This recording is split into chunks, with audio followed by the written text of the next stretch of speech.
pretty much across all standards. We didn't find one standard that we said this is the perfect way to treat biodiversity. All standards could look at adopting internationally recognised definitions to reduce the complexity and the confusion that might fall upon an organisation trying to understand which standard they currently comply with or might like to comply with. They could avoid displacement of threats between different habitats. So as I mentioned, focusing on forestry runs the risk of actually displacing that threat onto a different type of habitat altogether. And many standards actually don't talk about modified habitats. They seem to focus on pristine natural environments when this is, you could argue, a very serious flaw, because many standards might be applying to an organisation or to a business that's been there for quite some time, so the habitat has already been modified. And so then if you don't include those sorts of habitats within the requirements, then those could slip through the net quite easily. Guidance could be provided on actually how to operate within protected areas, as I mentioned. Inclusion of indigenous and community conserved areas. None of these are actually mentioned explicitly across any of the standards we looked at. These are some of the oldest types of protected areas in the world where a community has traditional land rights over an area, and they just don't show up. But many standards do talk about the requirements for stakeholder engagement, for talking with indigenous peoples and making sure that those things are looked at. But this key element of biodiversity conservation is still missed out. Safeguards for priority conservation areas. In some countries in particular, actually legally protected areas are either few and far between, or they don't actually receive the sort of protection or management that they might require. And in fact, in those countries, key biodiversity areas, other types of priority conservation areas are arguably more important than protected areas from a business's perspective in terms of their impact on biodiversity. And then finally, adoption of mitigation hierarchy and no net loss approaches and frameworks we think would be very valuable to a great number of standards, provide more of a guidance overall throughout the whole piece on the way to treat biodiversity. So that's an overview of the whole thing. I'd like to step briefly into just a few of the findings and illustrate a few of the things I've just said by looking particularly at the finance sector. So as I said, the only gap in coverage here is really for priority conservation areas. That's 0% in the middle, they just don't show up at all. Which, when you compare it to everything else, it's quite surprising, because we have 100% coverage of protected areas, habitat loss species, habitats, invasive species, overexploitation is a little bit less, but priority conservation areas was the one main element that we found to be missing. So in preparing this, I sort of asked myself a little question: what if finance standards began linking to and relying on other standards as they develop? So rather than setting their own requirements, saying actually we will use RSPO as a proxy if we're talking in that sector, or we'll use FSC if we're talking about forestry. Well, in some cases, finance standards focus on very few strict requirements. We're looking here at the different ways that threatened species management is treated.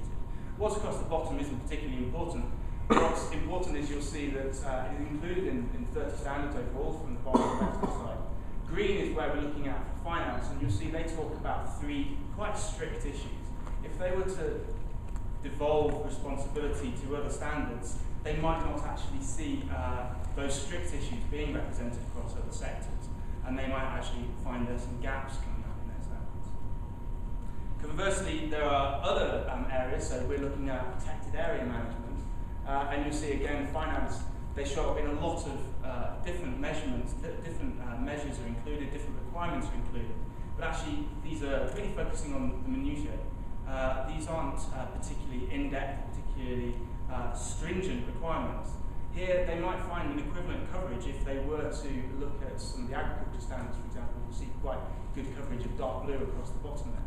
So some of these issues, some of these requirements that finance is using are showing up in other standards when we come to look at different approaches. So finance standards do tend to include great depth in their requirements across issues. They've got great coverage of issues, and they're often, as I said, covered to a great deal of depth, either in terms of the detail or in terms of the stringency of the requirements. So the requirements are often strict, and they have, as a side note, one of the best examples of a mitigation hierarchy, which is actually in the European Bank of Reconstruction and Development Standard, which is very, very clear and very, very well laid out, and potentially is a good model for other standards to look at. And finance, importantly, frequently includes precise and internationally accepted definitions. They're talking about IUCN Red List, and they're specifying categories when they're talking about species. They're not talking generally and using words like rare or endangered. They're being very, very specific and precise. They're talking about OTM categories when they're talking about protected area management. They're talking about the individual conventions when they're talking about international protected areas. These are really important and good examples of how standards can sort of lift the content of some of their requirements. Having said that, and as I've covered already, there are some gaps in finance, particularly price and conservation areas, where we can see some changes and some improvements. So, in summary of the piece overall, standards and certification, absolutely, they do remain an important way of stipulating biodiversity requirements. They're one of the most important, I would argue, non-regulatory measures, which can be used to influence company performance. They do have a great deal in common. We saw the coverage of issues. We saw the same issues are being covered across the same standards. However, the approaches adopted are different, so greater convergence could actually aid compatibility and take-up.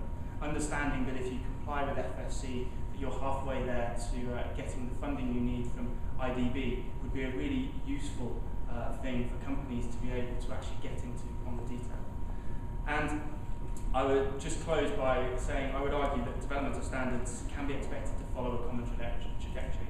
We see this very similar pattern. The sort of coverage of issues is coming through, and I would expect that we will see that continuing. I would expect to see mitigation hierarchy and no net loss approaches being included, perhaps at a relatively slow rate, but at a common rate across standards as we see the more and more standards emerging and standards reviewing and revising their requirements. So it leaves me now just to thank you. I'm going to hand over to Anani to ask him to talk a little bit about the next steps and the implications for the finance sector.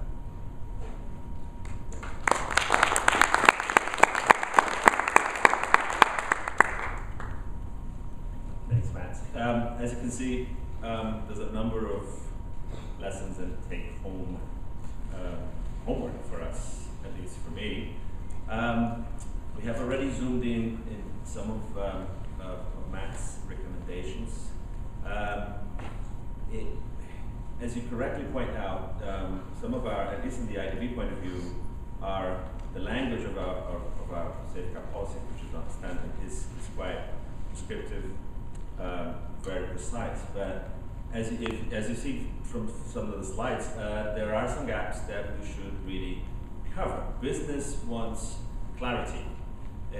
Business wants to know what they can do, where, and how. So, and we identified, for instance, on the priority conservation areas that we kind of mentioned, but we don't give any traction, that we need to be more precise, especially because now they're competing needs for development in more marginal areas.